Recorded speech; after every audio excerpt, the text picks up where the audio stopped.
ಕೋದಂಡವನ್ನು ಹಿಡಿದು ನೀನು ಹೋಗುತ್ತಿರುವ ಪಯಣವಿಲ್ಲಿಗೆ ಕಾಂತ ಮಹಾಗುಣವಂತ.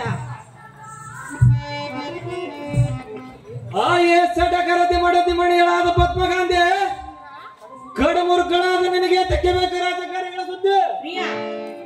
ನಮಗೆ ಕೇಟು ಮಾಡಿದ್ದ ಪಾಂಡವರ ಸತಿಗೆ ಪ್ರತಿಯಾಗಿ ಕೇಟು ಮಾಡುವುದು ರೂಢಿಯೊಳಗಡೆ ಗಾಢವಾಗಿರದ ಮೂಢಮತಿ ನಿನಗೆ ತಕ್ಕೆ ಬೇಕಿದ್ರೆ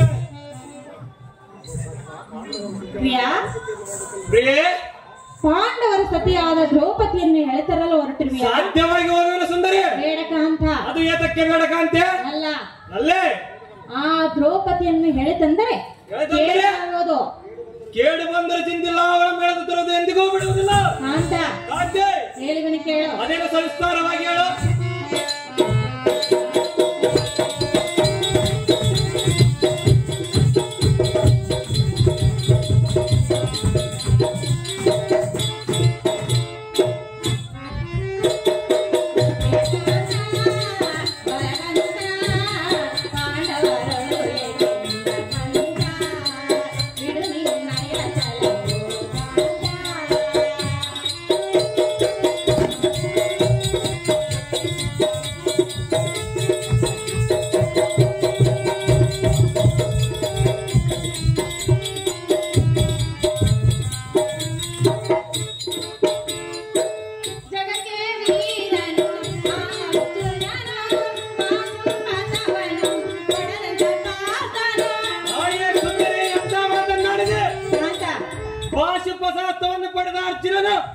ಎಮ್ಮಯ್ಯ ಸೆರೆಮನೆಯಲ್ಲಿ ಬಂದಿಯಾಗಿರುವನು ಸುಂದರಿ.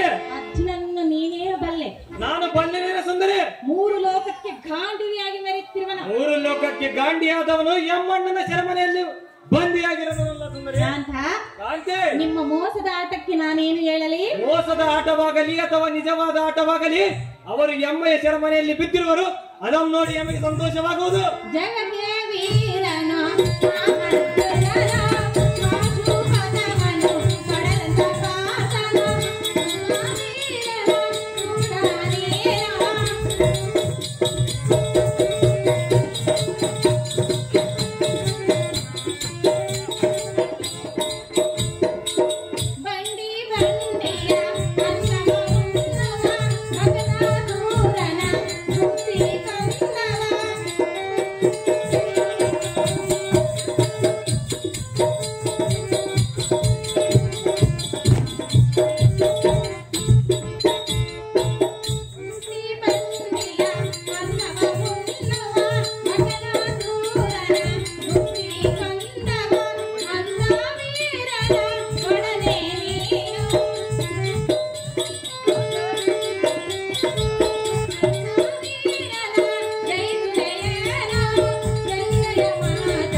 ಮಹಾಪತಿವ್ರತಿಯಾದ ದ್ರೌಪದಿಯನ್ನೇ ಎಳೆತಿರುವುದು ನಿನಗೆ ಶೋಭೆಯಲ್ಲ. ಅದು ಯಾತಕ್ಕೆ ಶೋಭೆವಲ್ಲ ಸುಂದರ?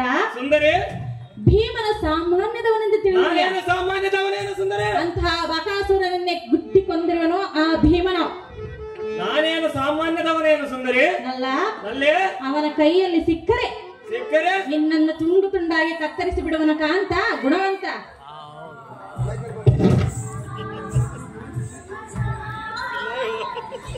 ಆಯೇ ಮಡದಿ ಶಿರೋಮಣಿ ಕಡು ರೌದ್ರದಿ ಕಾಲ್ ರುದ್ರನು ಉದ್ರೇಕವಾಗಿ ಬಂದರು ಅವಳ ಮೆಳೆದರು ಎಂದಿಗೂ ಬಿಡುವುದಿಲ್ಲ.